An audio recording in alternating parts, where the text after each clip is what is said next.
स्वागत है दोस्तों आपके अपने चैनल आरपी टारगेट एजुकेशन में। आज हम मैथ पढ़ेंगे और मैथ का जो आपका फर्स्ट चैप्टर जो है कौन सा है, तो वो है आपका नंबर सिस्टम यानी कि संख्या पद्धति। ठीक है, हम संख्या पद्धति के बारे में जो है समझेंगे कि आखिर संख्या पद्धति के अंतर्गत क्या क्या क्वेश्चन आपके टेट सुपर टेट में पूछे जाते हैं, पूछे गए हैं, इनके बारे में हम अध्ययन करेंगे। हाँ, और एक बात, जो स्टूडेंट बीएड की तैयारी कर रहे हैं तो ये वीडियो उनके लिए खास है, क्योंकि यहाँ पे जो भी आपके बेसिक मैथ से रिलेटेड जो भी क्वेश्चन बनेंगे, बेसिक बातें बताए जाएंगे, कंसेप्ट बताए जाएंगे, वो बिल्कुल आपके लिए ही है। ठीक है, तो दोस्तों तो आप वीडियो के अंत तक बने रहें। ठीक है, तो चलिए सर्वप्रथम हम समझेंगे नंबर सिस्टम यानी संख्या पद्धति क्या होता है, संख्या पद्धति के बारे में। ठीक है, चलिए समझते हैं इसको। तो यदि देखा जाए संख्या पद्धति, ठीक है, जिसको कहते हैं हम नंबर सिस्टम। ठीक है, चलिए तो देखिए, पढ़ने के लिए तो बहुत लोग पढ़ते हैं, बहुत छात्र पढ़ते हैं। ठीक है, लेकिन यहां पे हम बिल्कुल पढ़ेंगे शून्य लेवल से, जो एकदम आसान से समझेंगे, आसान भाषा में। ठीक है, तो सबसे पहले हम संख्या पद्धति में पढ़ने से पहले जो है हम ये जानेंगे कि संख्या क्या होता है, अंक क्या होता है। अंक मतलब बोलते हैं इसको डिजिट, क्या बोलते हैं, डिजिट बोलते हैं। संख्या मतलब इसको बोलते हैं नंबर। ठीक है, क्या बोलते हैं, नंबर। तो एक बात आपको क्या ध्यान देना है कि जो अंक होते हैं वो 0 से 9 तक होते हैं। क्या होते हैं, 0 से 9 तक जो होते हैं उनको हम बोलते हैं अंक। क्या बोलते हैं, अंक बोलते हैं। और इन्हीं अंकों से जो है निर्माण होता है किसकी, संख्या की। तो हम कहेंगे संख्या, तो बताइए यदि हम 1 और 9 लिख देते इसको हम पढ़ेंगे संख्या। इसको क्या पढ़ेंगे, संख्या। तो 19 जो है आपका एक संख्या है। यदि यहां से यदि बात करें 8 क्या है, तो कहेंगे 8 आपका क्या, एक अंक है। क्या है, अंक है। तो ये बहुत ही अच्छी बात है। ठीक है, कि संख्या क्या होता है, अंक क्या होता है। तो अंक आप समझ लिए कि जो 0 से 9 तक होते हैं वो क्या होते हैं, आपके अंक कहलाते हैं। ठीक है, और अब 9 से ऊपर जैसे ही बढ़ेंगे आप, वो संख्याएं डिजिट में बढ़ जाती हैं, यानी कि अंकों में बढ़ जाती हैं। कहने का तात्पर्य क्या है, इसको समझिए। यदि यहां पे यदि बात करें 19 लिखे हैं, यदि बात करें इसमें कौन कौन से अंक हैं, तो देखिए इसमें अंक आपका 9 है और क्या है, 1 है। तो इस 1 और 9 अंक ही मिलके क्या बनाए हैं, 19 बनाए हैं। क्या बनाए हैं, 19 बनाए हैं। तो ये बातें आपको बिल्कुल जो है क्लियर समझ में होनी चाहिए कि अंक क्या होता है और संख्या क्या होता है। तो आई होप आपको ये बातें समझ में आ गई होंगी। ठीक है, चलिए अब ये हमारा हो गया बेसिक चीज। अब इसके बाद हम समझेंगे कि परिमेय संख्या क्या होता है। सबसे पहले क्या समझेंगे हम, परिमेय संख्या। क्या समझेंगे, परिमेय संख्या, जिसको कहते हैं नेचुरल नंबर। सॉरी, सबसे परिमेय संख्या पढ़ने से पहले जो है हम जो है प्राकृत संख्या को पढ़ेंगे। किसको पढ़ेंगे, प्राकृत संख्या को, प्राकृत संख्या को, जिसे कहते हैं नेचुरल नंबर।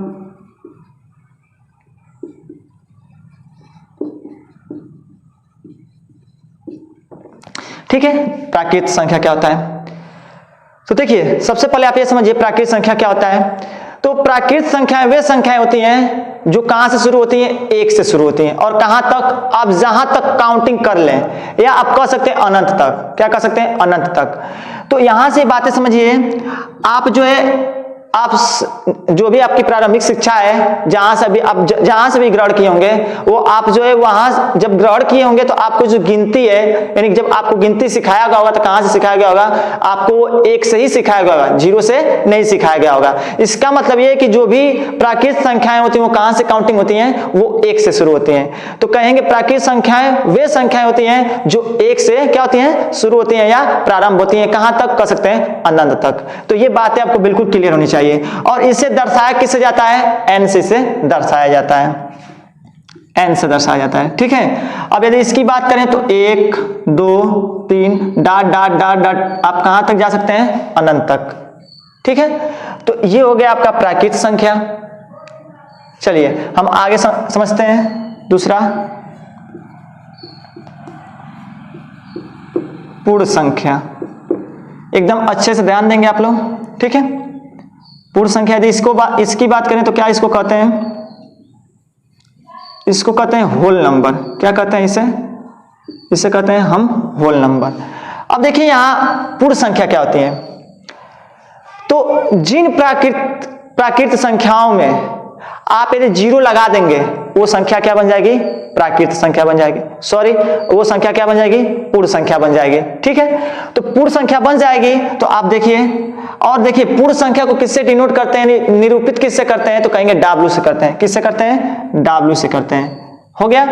अब यदि इसको दर्शाने की बात आएगा तो इसको कैसे लिखेंगे? तो अभी बताएं कि जो प्राकृत संख्या है उसमें यदि 0 जोड़ देंगे आगे तो वो संख्या क्या बन जाएगा? पूर्ण संख्या। तो देखिए 0 1 2 3 4 डॉट डॉट डॉट डॉट कहां तक? इनफाइनाइट तक। ठीक है, उम्मीद है कि आपको ये बातें समझ में आ रही होंगी। चलिए आगे चलिए हम समझते हैं तीसरा इसमें हेडिंग। तीसरा हेडिंग आपका कौन है? कहेंगे पूर्णांक संख्या। क्या है? पूर्णांक संख्या। देखिए पूर्णांक संख्या को कहते हैं इंटीजर नंबर। क्या कहते हैं? Integer number. ठीक है, इंटीजर नंबर। और यदि इसकी बात करें तो इंटीजर नंबर होते क्या है, यानी पूर्णांक संख्या होते क्या है? तो सबसे पहले आप ये समझिए, आप कह सकते हैं पूर्णांक संख्याओं को धनात्मक और ऋणात्मक दोनों में लिख सकते हैं। क्या कर सकते हैं? धनात्मक और ऋणात्मक दोनों में लिख सकते हैं, और इसे संख्या रेखा पर प्रदर्शित भी किया जा सकता है। तो चलिए हम संख्या रेखा प्रदर्शित का मतलब क्या है समझिए इसको। ये आप देख सकते हैं, यहां पे आपका 0 होता है, और यदि इधर आएंगे लेफ्ट साइड, इधर आएंगे यानी बायां साइड आएंगे, और ये आपका दायां साइड है। ये आपका दायां और ये आपका ये बायां, आपका ये दायां है। इधर आएंगे तो -1 -2 -3 -4 डॉट डॉट, पता नहीं कहां तक ये जाएगा। ठीक है, यदि इधर आएंगे तो कहेंगे 1 है 2 है 3 है 4 है डॉट डॉट डॉट, अभी भी नहीं पता ये कहां तक जाएगा। ठीक है, तो ये आपने ये देखा कि इसको जो है हम क्या कर सकते हैं, पूर्णांक संख्याओं को हम प्लस और माइनस यानी धनात्मक और ऋणात्मक दोनों में क्या कर सकते हैं? प्रदर्शित कर सकते हैं, लिख सकते हैं। ठीक है, तो हम कह सकते हैं पूर्णांक संख्या वे संख्या होती है जिन्हें धनात्मक और ऋणात्मक के रूप में लिखा जा सकता है। ठीक है, धनात्मक और ऋणात्मक के रूप में लिखा जा सकता है। ठीक है, तो ये भी बातें आपको बिल्कुल क्लियर होनी चाहिए। ठीक है, अब इसकी बात करेंगे तो इसको किससे निरूपित करते हैं? तो इसको I से निरूपित करते हैं। किससे? I से। तो यहां लिखेंगे I। ठीक है, अब इसमें आप ले सकते हैं 0 -1 -2 -3 डॉट डॉट ऐसे। यदि इधर इसको ले तो 1 2 3 4 डॉट डॉट डॉट, जहां तक आप जा सकते हैं। तो वो क्या बन जाएगी? आपकी पूर्णांक संख्या बन जाएगी। ठीक है, यदि मान लीजिए हम आपसे पूछ दिए बताइए -5 क्या है? पूर्णांक है? बिल्कुल कहेंगे है। क्या 6 पूर्णांक है? कहेंगे बिल्कुल 6 है। लेकिन यदि यही बात कर दे क्या √3 जो 3 है, ध्यान दीजिएगा बात हम क्या कर रहे हैं, यदि यही हम कह दिए कि क्या √3 जो है क्या एक पूर्णांक संख्या है, तो कहेंगे नहीं। क्यों नहीं है? क्योंकि हम यहां जिक्र किसका किए हैं? धनात्मक और ऋणात्मक संख्याओं की बात किए हैं, कि यानी कि जिसमें धनात्मक हो और ऋणात्मक दोनों हो, जिसको धनात्मक ऋणात्मक में लिखा जा सकता है। तो इसको जो है हम ये देख रहे हैं, और धनात्मक ऋणात्मक में जब लिखा जा रहा है तो ये संख्याएं देख रहे हैं कि 1 2 3 4 के रूप में है। ठीक है, लेकिन यहाँ पे एक अंडर रूट में आ गया, तो इस अंडर रूट का जिक्र कहीं इसमें है ही नहीं, अतः हम कह सकते हैं ये जो आपका क्या है? पूर्णांक संख्या नहीं है। ठीक है, चलिए आगे हम समझते हैं। देखिए आगे है आपका सम संख्या। ठीक है, क्या है आगे? सम संख्या, जिसे कहते हैं इवन नंबर, क्या है? इवन नंबर है। अब ये इवन नंबर यानी कि सम संख्याएं क्या होती हैं? तो वे संख्याएं जो 2 से विभाजित करने पर क्या होती हैं? पूर्ण रूप से कट जाती हैं, वो संख्याएं क्या कहलाती हैं? सम संख्याएं कहलाती हैं। ठीक है, तो यहां आप देख रहे हैं कि ये जो सम संख्या है जो 2 से कट जाएंगे वो संख्या सम संख्याएं होती हैं। आप डायरेक्टली भी कर सकते हैं, या आप ये भी कर सकते हैं कि जिन संख्याओं के अंत में 0, 2 हो, 4 हो, 6 हो, 8 हो, यानी कि आप ये सिंपली भाषा में समझ लीजिए, कोई सम संख्या पूछे तो आप किसे कह सकते हैं? आप ये भी कह सकते हैं कि जिन संख्याओं के इकाई के स्थान पे या अंत में, जिन संख्याओं के इकाई के स्थान पे या अंत में 0, 2, 4, 6, 8 हो, वे संख्याएं क्या होती हैं? कह सकते हैं वे संख्याएं सम संख्याएं कहलाती हैं, या वो संख्याएं जो है 2 से कट जाती हैं। तो ये बातें आपको बिल्कुल जो है क्लियर होनी चाहिए। ठीक है, तो ये आपका सम संख्या हो गया। चलिए हम आगे समझते हैं। सम संख्या के बाद आपका क्या आएगा? कहेंगे आपका अगला जो हेडिंग आएगा वो आएगा विषम संख्या। क्या आएगा? विषम संख्या।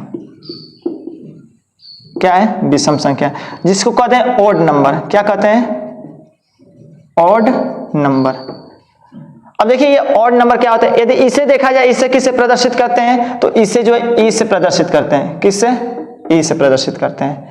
तो ये बातें आपको बिल्कुल क्लियर होनी चाहिए। ठीक है, आगे देखिए विषम संख्या है जिसे ओड नंबर कहते हैं, इससे ओ से प्रदर्शित करते हैं। ठीक है, किससे? ओ से। अब बात करेंगे विषम संख्या क्या होती है। तो विषम संख्याएं वे संख्याएं होती हैं जिनके इकाई के स्थान पे 0, 2, 4, 6, 8 नहीं आते हैं, वे संख्याएं क्या होती हैं? विषम संख्याएं होती हैं। अर्थात जो संख्याएं 2 से नहीं कटती हैं वे संख्या क्या होती है? विषम संख्या कहलाती है। अर्थात आप कोई भी नंबर ले सकते हैं, जैसे नंबर ले लें हम, जैसे मान लीजिए 4, 3, 4, 5। यदि इसकी बात करें तो इकाई के स्थान पे ना तो 0 है, ना तो 2 है, ना तो 4 है, ना तो 6 है, ना तो 8 है। अर्थात आप कह सकते हैं ये संख्या जो आपका क्या कहलाएगा? विषम संख्या कहलाएगा। यदि इसकी बात करें, मान लीजिए सम का आपको उदाहरण ले लीजिए 4, 3, 5, 4, 3, 2। अब मान लीजिए आपसे कोई यही कहता है कि जो संख्याएं 2 से कट जाती है वो संख्याएं क्या कहलाती हैं? सम संख्याएं कहलाती हैं। अब बताइए यदि आपसे कोई बड़ा नंबर दे दिया, आप पूछ दिए बताइए क्या सम है, तो क्या आप भाग करने जाएंगे वहां 2 से? बिल्कुल नहीं। तो सबसे इजी मेथड इसका यही है कि उसके देखिए इकाई के स्थान पे क्या 0, 2, 4, 6, 8 है, तो आप सीधे सीधे बोल देंगे उनको कि भैया देखिए ये जो है संख्या किससे कट जाएगा? 2 से कट जाएगा। ठीक है, तो आप देखिए इसके इकाई के स्थान पे क्या है? 2 है। अर्थात 2 आ गया तो आप कहेंगे संख्या क्या कहलाएगा? आपका सम संख्या कहलाएगा।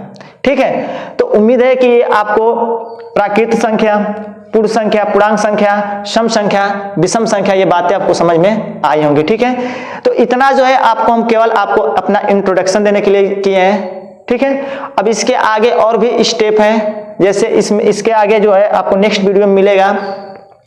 भाज्य संख्याएं क्या होती हैं, अभाज्य संख्याएं क्या होती हैं, सअभाज्य संख्याएं क्या होती हैं, उसके बाद से युग्म अभाज्य संख्या क्या होती हैं। ठीक है, वास्तविक संख्याएं क्या होती हैं, परिमेय संख्याएं क्या होती हैं, अपरिमेय संख्याएं क्या होती हैं, स्थानीय मान क्या होता है, जातीय मान क्या होता है, संख्याओं से बनने वाली बड़ी संख्या, संख्याओं से बनने वाली छोटी संख्या, किस संख्या से सबसे बड़ी संख्या बनाई जा सकती है, किस संख्याओं से छोटी संख्या बनाई जा सकती हैं। तो ये सब चीजें हम बिल्कुल पढ़ेंगे इसी चैप्टर यानी नंबर सिस्टम में। और ये आपका कह सकते हैं कि ये आपका जो है पार्ट 1 था। क्या था? पार्ट 1 था। ठीक है, हाँ, यदि आप जीके, ज्योग्राफी, हिस्ट्री से रिलेटेड जो भी आपको यदि वीडियो देखने हैं तो एक मेरा दूसरा चैनल है जिसका नाम है जीनियस क्लासेस पॉइंट। आप उसमें जाकर इस वीडियो को जो है अदर वीडियो को देख सकते हैं। और इस वीडियो का लिंक यदि जीनियस क्लासेस पॉइंट चैनल का यदि लिंक आपको चाहिए तो आपको नीचे वीडियो के डिस्क्रिप्शन में जो है आपको मिल जाएगा। तो आई होप आपको बातें समझ में आ गई होंगी। यदि आपको ये वीडियो अच्छा लगा तो आप कमेंट करें और हमें बताएं कि हाँ यदि आपको वीडियो अच्छा लगा है। ठीक है, यदि वीडियो अच्छा लगा है तो आपको नेक्स्ट आगे का वीडियो और भी जबरदस्त तरीके से आपको समझाया जाएगा, ताकि आपका जो है जो भी स्टेट, सुपर टेट की जो तैयारी है आपको बेहतरीन बनाया जा सके। ठीक है, तो हम लेते हैं विदा, फिर मिलेंगे नेक्स्ट वीडियो में। तब तक के लिए जय हिंद, जय भारत।